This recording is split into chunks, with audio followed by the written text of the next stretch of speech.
Bienvenue au trésor du ciel. Je vous souhaite à tous une très bonne journée dans la paix et dans la joie de Jésus. Que cette journée puisse vraiment être une journée dans la lumière et victorieuse. Voilà, je vous encourage à mettre votre nom, que je puisse vous saluer. Bonjour Hervé. Que la paix règne aujourd'hui dans ton cœur ainsi que dans toute ta famille. La lumière brille. Bonjour Michel, Marie-Jo, Esther Mardoché. Soyez les bienvenus et soyez bénis pour cette journée, dimanche. Journée mise à part pour le Seigneur. Mais c'est pas que le dimanche que la journée est mise à part. Chaque jour doit être mis à part pour le Seigneur. Nous voulons le servir tous les jours où Dieu nous place, que ce soit au travail, que ce soit dans un magasin, que ce soit dans la rue. Nous voulons être consacrés totalement à Jésus-Christ, à son écoute. Voilà, vous êtes au trésor du ciel. Cette émission commence tous les matins à 8 heures. Et aujourd'hui, nous continuons sur la guérison divine, numéro 12, et on va parler de la guérison par le nom de Jésus. On va prier. Seigneur, merci, oui, parce que tu es au milieu de nous, tu es vivant. Je te bénis, je te loue, et comme David, je veux dire, mon âme a soif de toi, a soif du Dieu vivant. Et David a aussi dit, crée en moi un cœur pur, renouvelle en moi un esprit bien disposé. Oui, ce matin, que notre esprit soit bien disposé à écouter ta parole, à faire toute ta volonté, Seigneur, à marcher sur le chemin que tu nous as tracé, à être vraiment obéissant en ce jour. Oui, à te louer, à t'adorer, à te bénir, à t'élever. Oui, merci Père, oui, parce que nous ne sommes pas seuls, tu nous as donné ton esprit, et bienvenue Saint-Esprit en ce jour pour que vraiment nous puissions entendre ta voix, car tu as dit mes brebis entendent ma voix. Merci, oui, parce que tu ouvres nos cœurs, nos oreilles, pour que nous puissions écouter ce que tu as à nous dire. Au nom de Jésus, Amen. Amen. Voilà, dans le Nouveau Testament, et même dans l'Ancien, on voit que les noms ont une très grande importance et que le nom de Jésus est toujours associé aux guérisons de maladies, au salut, aux délivrances. Et nous avons besoin de connaître la puissance du nom de Jésus, ce que contient le nom de Jésus. Et nous voulons voir vraiment que ce nom, ce qu'il peut faire dans nos vies et dans la vie des autres. Marc, chapitre 16, versets 17 et 18. Voici les miracles qui accompagneront ceux qui auront cru en mon nom, voyez, au nom de Jésus. Ils chasseront les démons, ils parleront de nouvelles langues, ils saisiront des serpents, s'ils boivent quelques breuvages mortels, il ne leur fera point de mal, ils imposeront les mains aux malades, et les malades seront guéris. Au nom de Jésus. Toutes ces choses doivent se faire au travers de notre vie. Oui, les miracles qui accompagneront les prophètes, les apôtres, les évangélistes, non, tous ceux qui auront cru, c'est pour tous les croyants en Jésus-Christ. Le nom de Jésus, c'est un nom qui nous a été donné. Et si nous utilisons comme il faut le nom de Jésus, il va se passer quelque chose dans nos vies déjà, puisque nous demandons en son nom, mais aussi dans la vie des autres. Donc le nom, dans la Bible, était toujours porteur d'une indication par rapport à la nature et au caractère de la personne concernée. Par exemple, Jacob fut appelé le surplanteur, ou le trompeur, le tricheur, C'est ce qu'il était en réalité. Donc le nom a une signification. Donc Dieu a révélé une partie de sa nature et de son œuvre par les noms rédempteurs qu'il porte. Par exemple, le nom de Jéhovah Rapha qui signifie l'Éternel qui guérit. C'est un nom qui nous permet de savoir que Dieu s'intéresse à notre santé physique, à notre bien-être et qu'il veut y pourvoir. Donc le nom de Jésus, il n'a pas été choisi par Marie ou par Joseph, mais prescrit par l'ange qui vint leur annoncer la naissance de Jésus, en grec ou en hébreu. Qu'est-ce qui signifie le nom de Jésus? Josué, qui signifie sauveur. Jésus est notre sauveur. Jésus-Christ est venu pour délivrer et sauver l'humanité des conséquences du péché. Et ça comprend aussi la maladie, car le salaire du péché, c'est la mort. Le mot salut en hébreu et en grec comprenait l'idée de délivrance, de sécurité, de conservation, de guérison et de santé. Et c'est ce que Dieu veut pour chacun d'entre nous. Nous, si nous avons reçu toutes ces choses, gloire à Dieu, pensons à tous ceux qui sont autour de nous et qui ont besoin du salut, qui ont besoin de la guérison, qui ont besoin de la délivrance. Pensons à eux. Nous avons reçu gratuitement, je l'ai dit hier, nous devons donner gratuitement autour de nous ce que nous avons reçu. Et c'est formidable parce que quand on donne avec joie, il y a plus de bonheur à donner qu'à recevoir, dit la parole de Dieu. Et c'est ce que nous voulons faire. Et je pense que c'est aussi ce que vous avez, envie de faire, puisque vous êtes là et vous êtes là pour écouter la parole de Dieu. C'est que vous aimez Dieu et vous écoutez Dieu. Donc c'est pourquoi Jésus le Sauveur est celui qui nous délivre à la fois du péché et de la maladie. Dans Philippiens, chapitre 2, verset 9, c'est pourquoi aussi Dieu l'a souverainement élevé et lui a donné le nom qui est au-dessus de tout nom, afin qu'au nom de Jésus, tout genou fléchisse dans les cieux, sur la terre et sous la terre, et que toute langue confesse que Jésus est Seigneur à la gloire de Dieu le Père. Donc le nom qui est au-dessus de tous les noms, au-dessus des présidents, au-dessus, de toutes les idoles que les gens adorent aujourd'hui.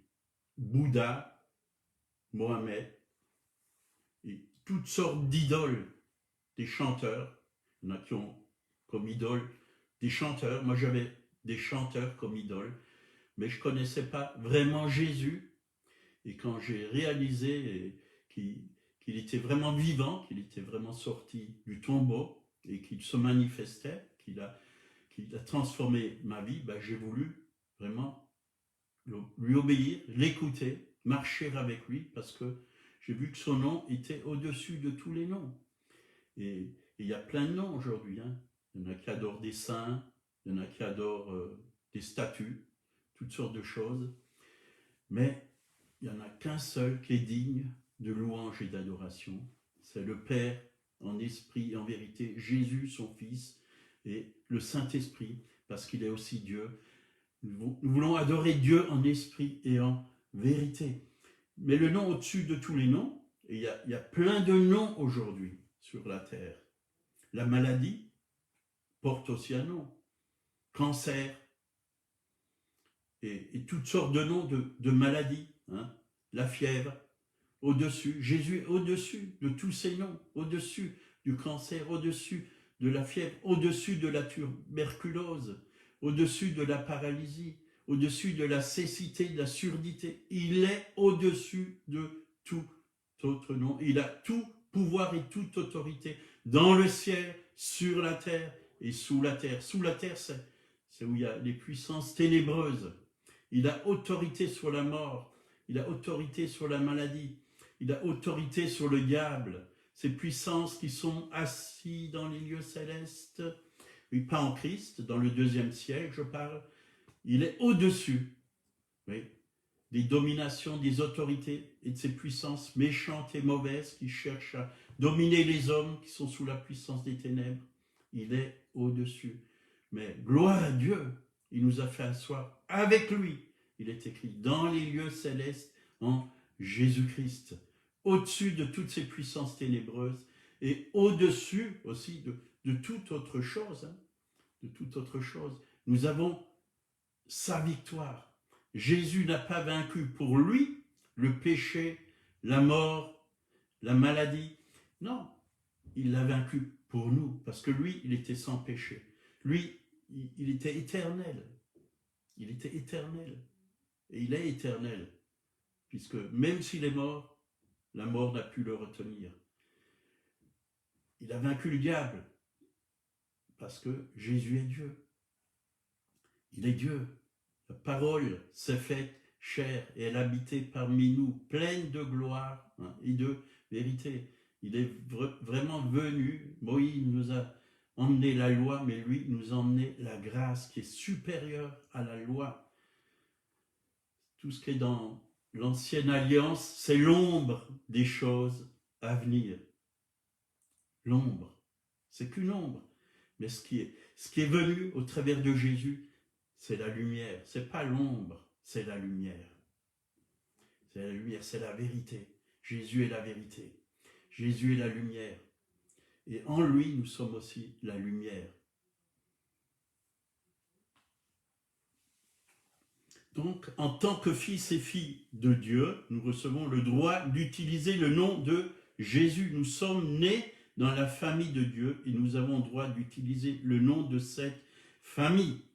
Oui, quand je me suis marié à mon épouse, ou quand mon épouse s'est mariée à moi, on s'est mariés tous les deux, ben, elle a hérité mon nom. Vous voyez, mon nom de famille. Ben, nous aussi, si nous aimons vraiment le Seigneur, quand nous l'avons accepté comme notre Sauveur, nous avons hérité ce nom, le nom de Jésus. Il nous a donné ce nom, en mon nom. En mon nom. On peut faire beaucoup de choses au nom du Seigneur.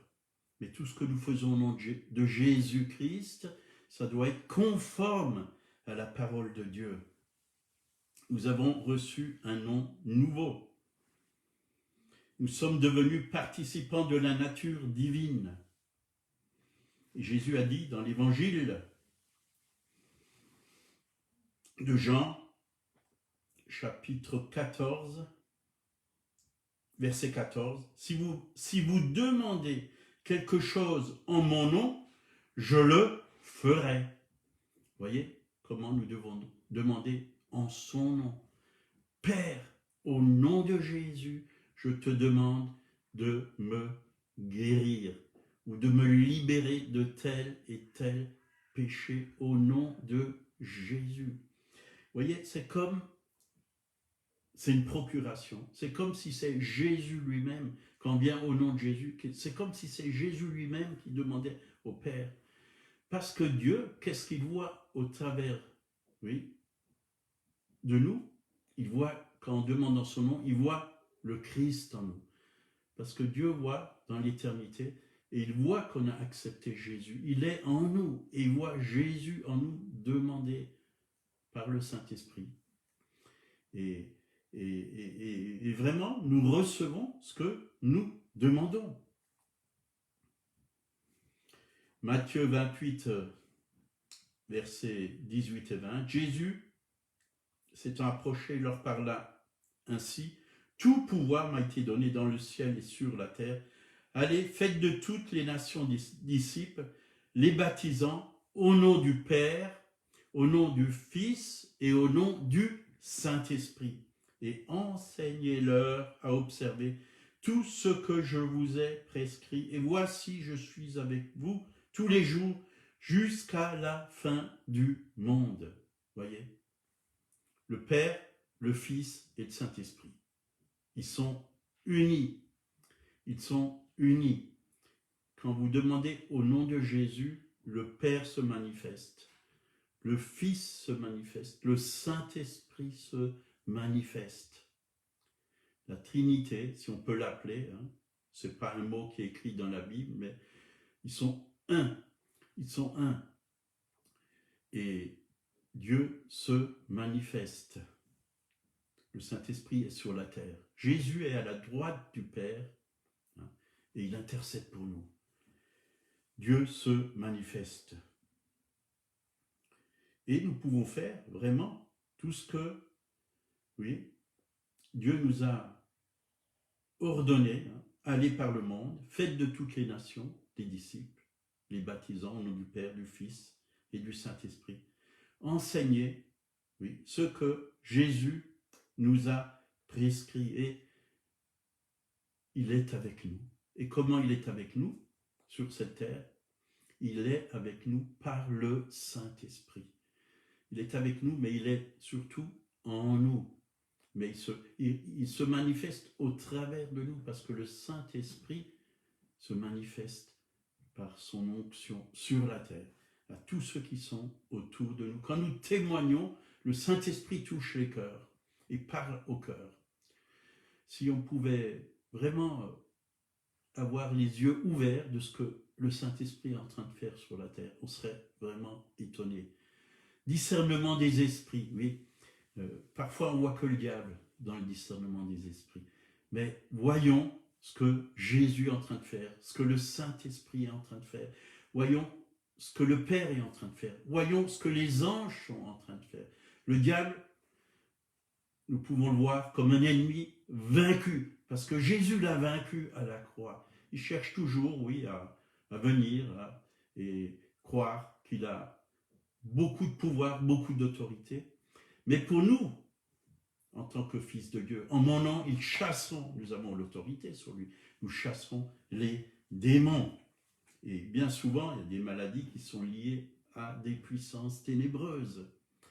Et quand nous chassons vraiment la puissance des ténèbres, oui, sur les personnes, beaucoup de gens sont liés dans leur âme et même dans leur corps ont des maladies.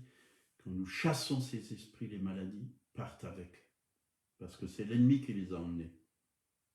Jean 16, versets 23 et 24, en vérité, je vous le dis, ce que vous demanderez au Père, il vous le donnera en mon nom. Jusqu'à présent, vous n'avez rien demandé en mon nom. Et c'est vrai, pourquoi on ne demande pas? Il y a des gens, ils ne demandent rien. Ils ne demandent rien. Mais il y a tellement de choses que nous pouvons demander au Seigneur. Simplement que Dieu ouvre nos yeux. Il y a des gens autour de nous qui ont des souffrances, des problèmes, des angoisses, des craintes. Mais on peut demander pour eux que Dieu les touche, que Dieu les éclaire, que Dieu se révèle à eux. Puis pas que demander, c'est bien de prier pour vos voisins, vos voisines. Mais ce qui est mieux, c'est d'aller les voir. Ou que vous les invitez à boire un café chez vous, que leur parlez de Jésus. Oh, peut-être pas tout de suite, mais petit à petit, vous pouvez rentrer dans une conversation comme ça, qui parle de Dieu. Moi, j'ai un voisin, petit à petit, je le vois au jardin, puisqu'il est juste à côté, on n'a pas de barrière, et on a déjà parlé de Dieu plusieurs fois. Donc là, il nous a dit, demandez et vous recevrez, afin que votre joie soit parfaite. Et quand nous demandons et qu'on reçoit, on est heureux, parce qu'on a vu la main de Dieu à l'œuvre. Dieu a fait quelque chose. Moi, ça me réjouit quand une personne rencontre le Seigneur, ou quand une personne est guérie. Ça me réjouit, parce que c'est pas moi qui l'ai guéri, mais c'est le Seigneur. Et c'est le Seigneur qui a fait reculer aussi les ténèbres dans sa vie. Alléluia, alléluia. Alors, utilisons le nom de Jésus. C'est un nom puissant qui fait trembler l'enfer, qui fait trembler le diable. Ouais. Le diable ne supporte pas le nom de Jésus. Et le sang de Jésus non plus. Et ni la parole de Dieu qui est prononcée par l'Esprit de Dieu. Donc Dieu veut pour nous une joie parfaite. complète, complète. Jean 5, verset 43, « Je suis venu au nom de mon Père. » Voilà, il est venu, Jésus, au nom de son Père. Et Jean 10, 25, « Les œuvres que je fais au nom de mon Père rendent témoignage de moi. Tout ce qu'il a fait, c'est au nom de son Père que Jésus l'a fait. » Donc les apôtres et les disciples ont utilisé le nom de Jésus pour guérir les malades. On ne va pas lire tous les passages, il y en a tellement. Acte 3, 1 à 8. Là, on voit la guérison d'un boiteux à la porte du temple appelé la Belle. Donc il demanda l'aumône, il y avait un homme, à ceux qui rentraient au temple, au verset 6. Alors Pierre lui dit, « Je n'ai ni argent ni or, mais ce que j'ai, je te le donne au nom du Seigneur Jésus de Nazareth. Lève-toi et marche. » Et le prenant par la main droite, il le fit lever. Au même instant, ses pieds et ses chevilles devinrent fermes. D'un saut, il fut debout et il se mit à marcher. Il entra avec eux dans le temple, marchant, sautant et louant Dieu. Merveilleux. Ça faisait des années et des années que cet homme boiteux était devant le temple. Il mendiait. Il avait besoin d'argent. Parce que quand vous êtes boiteux, quand vous êtes handicapé, comment allez-vous gagner votre vie?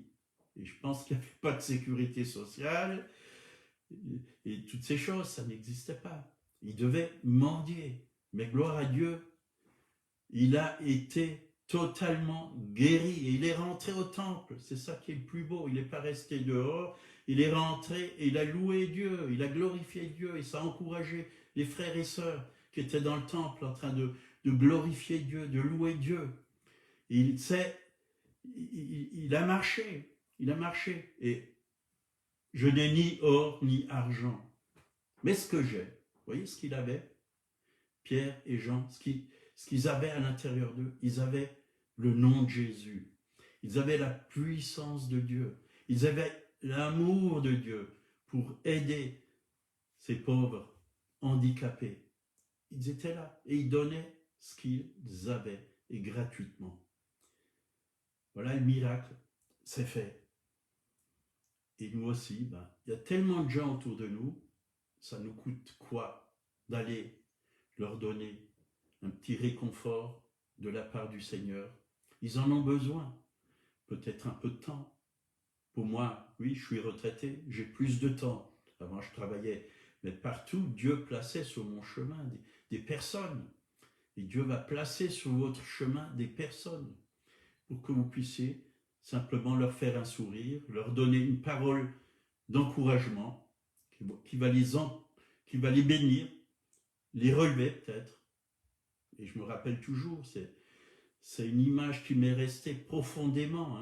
J'étais encore même pas au Seigneur, j'avais les cheveux longs, j'étais à Perpignan, je fumais encore du hache, et un matin, j'étais très tôt, pour moi c'était tôt, 8h du matin, j'étais dans la rue, je marchais, et de l'autre côté, il y avait une fille qui venait sur la place où il y avait les hippies, et elle m'a fait un sourire, et j'ai vraiment vu en elle la lumière. Et ça je me suis dit, mais elle a quelque chose, elle nous parlait toujours du Seigneur.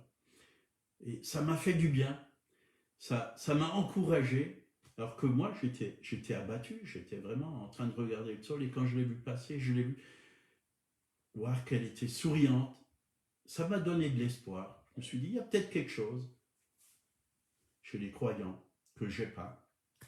Et petit à petit, comme ça, je suis venu au Seigneur. Donc, donnons ce que nous avons. Acte 4, verset 12, Pierre dit, « Il n'y a de salut en aucun autre, car il y a sous le ciel aucun autre nom qui a été donné parmi les hommes par lequel nous devons être sauvés. » Le nom de Jésus sauve. Oui, c'est Jésus. Moi, quand j'ai prononcé le nom de Jésus, je peux vous dire, j'ai reçu un traité d'une jeune fille, alors que j'étais assis sur un banc. Je suis allé dans un festival rock, j'ai mis ce traité dans ma veste de jeans, Et je me sentais mal dans ce festival, même angoissé. Je suis sorti. Et quand je suis sorti, j'ai pris ce traité. J'ai lu le nom de Jésus.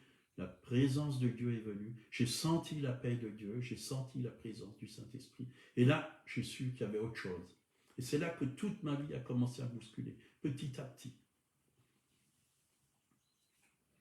Le nom de Jésus qui sauve. Acte 4, versets 29 et 30. Et maintenant, Seigneur, vois leurs menaces et donne à tes serviteurs d'annoncer ta parole avec une pleine assurance, en étendant ta main, qu'il se fasse des guérisons, des miracles et des prodiges, dans le saint nom de ton serviteur Jésus. Voyez, et le Saint-Esprit est venu, si vous lisez la suite, et le lieu où ils étaient, vraiment a tremblé, ils étaient tous remplis du Saint-Esprit. Et tout de suite après, cette prière, on peut voir dans Acte 5, verset 12, beaucoup de miracles et de prodiges se faisaient au milieu du peuple par les mains des apôtres. Dieu a exaucé leur prière quand nous demandons au nom de Jésus des prodiges, des miracles. Dieu le fait, mais ce n'est pas que les prodiges et les miracles. On peut demander du travail, on peut demander toutes sortes de choses. Dieu connaît tous nos besoins et il veut pourvoir. Verset 14, toujours Acte 5, 12. Le nombre de ceux qui croyaient au Seigneur, hommes et femmes, s'augmentait de plus en plus, en sorte qu'on apportait les malades dans les rues et qu'on les plaçait sur des lits et des couchettes, afin que, lorsque Pierre passerait, son ombre au moins couvrit quelques-uns d'eux. La multitude accourait aussi des villes voisines à Jérusalem, emmenant les malades et des gens tourmentés par des esprits impurs. Et tous étaient guéris. Ça, c'est la puissance du nom de Jésus. Vous voyez, Jésus est ressuscité.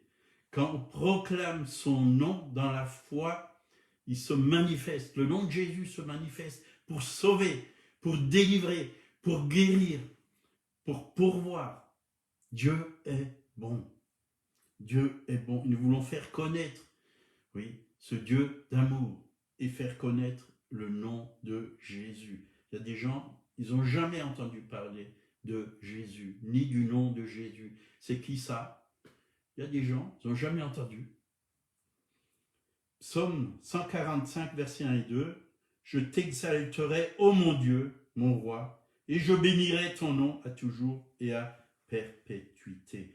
Bénir le nom de Jésus, le célébrer, c'est important que nous puissions, Seigneur, je te loue. Ton nom est grand, ton nom est saint, oui, ton nom est puissant, ton nom est au-dessus de tous les noms. Nous voulons, par la louange, bénir le nom de Jésus. Et vous savez, même par la louange, Dieu peut guérir des personnes. Ce n'est pas la louange qui guérit, c'est Dieu, parce qu'il siège au milieu des louanges de son peuple. On va finir, Colossiens 3, 17. Et quoi que vous fassiez en parole ou en œuvre, faites tout au nom du Seigneur Jésus, en rendant par lui des actions de grâce à Dieu le Père. Faites tout au nom de Jésus. Si vous balayez chez vous ou à l'église, faites tout au nom de Jésus. Faites-le avec joie. Si vous faites la cuisine, faites-le au nom de Jésus. Si vous faites de la peinture, faites-le au nom de Jésus. Si vous allez pour parler de lui, faites-le en son nom. Seigneur, c'est en ton nom que j'y vais pour rapporter ta parole. Oui. Et croyez-moi, vous allez voir le résultat. Amen. Seigneur, merci. Ta parole nous encourage, ta parole nous fortifie, nous édifie. Oui, ta parole nous montre aussi le chemin par lequel nous devons passer, marcher, Seigneur. Oui, que ton nom soit connu sur toute la surface de la terre, Seigneur. Que là où nous sommes, dans nos villes, nos villages, nos immeubles, nos maisons, Seigneur, que autour de nous, ce nom puisse être connu et que vraiment tu étendes ta main, Seigneur, et que des signes, des prodiges, des miracles se fassent par le nom de ton Fils Jésus. Et s'il y a des malades, oui, proclamez sur vos corps la puissance, oui, de la guérison, parce que c'est Jésus qui guérit. En son nom, vous recevez la guérison. En son nom, les douleurs vous quittent. En son nom, les maladies vous quittent. Les esprits qui vous tiennent vous quittent au nom de Jésus. par la puissance du Saint-Esprit. Merci Seigneur pour ta grâce que tu manifestes jour après jour dans nos vies. Si vous ne connaissez pas Jésus, c'est la plus belle expérience que vous pouvez faire, c'est de lui ouvrir votre cœur et de l'inviter dans votre vie comme votre sauveur. Oui, parce que c'est lui qui sauve du péché. Oui, il est mort à la croix, il a versé son sang, et son sang a le pouvoir de vous laver de tout péché et de vous en libérer. Et son pouvoir aussi est, oui, de transformer votre vie tout entière et que vous puissiez devenir un fils et une fille de Dieu, vivre une vie nouvelle avec lui. Et je crois que Dieu appelle aujourd'hui, oui, tout être humain de partout à venir dans sa présence. Il vous invite, la porte est ouverte. Vous ouvrez-lui tout simplement votre cœur pour qu'il puisse rentrer dans votre cœur et vous bénir. Voilà, on va finir. Demain matin, je continue encore sur la guérison divine. On va parler de la santé divine. Bonne journée, que Dieu vous bénisse. À 11 h, on sera au culte. Donc Michel Rolls nous apportera la parole de Dieu. Voilà le thème qu'il a choisi. Dieu cherche et te cherche. Si vous désirez, vous êtes les bienvenus en direct ou aussi dans la salle. Que Dieu vous bénisse. Bonne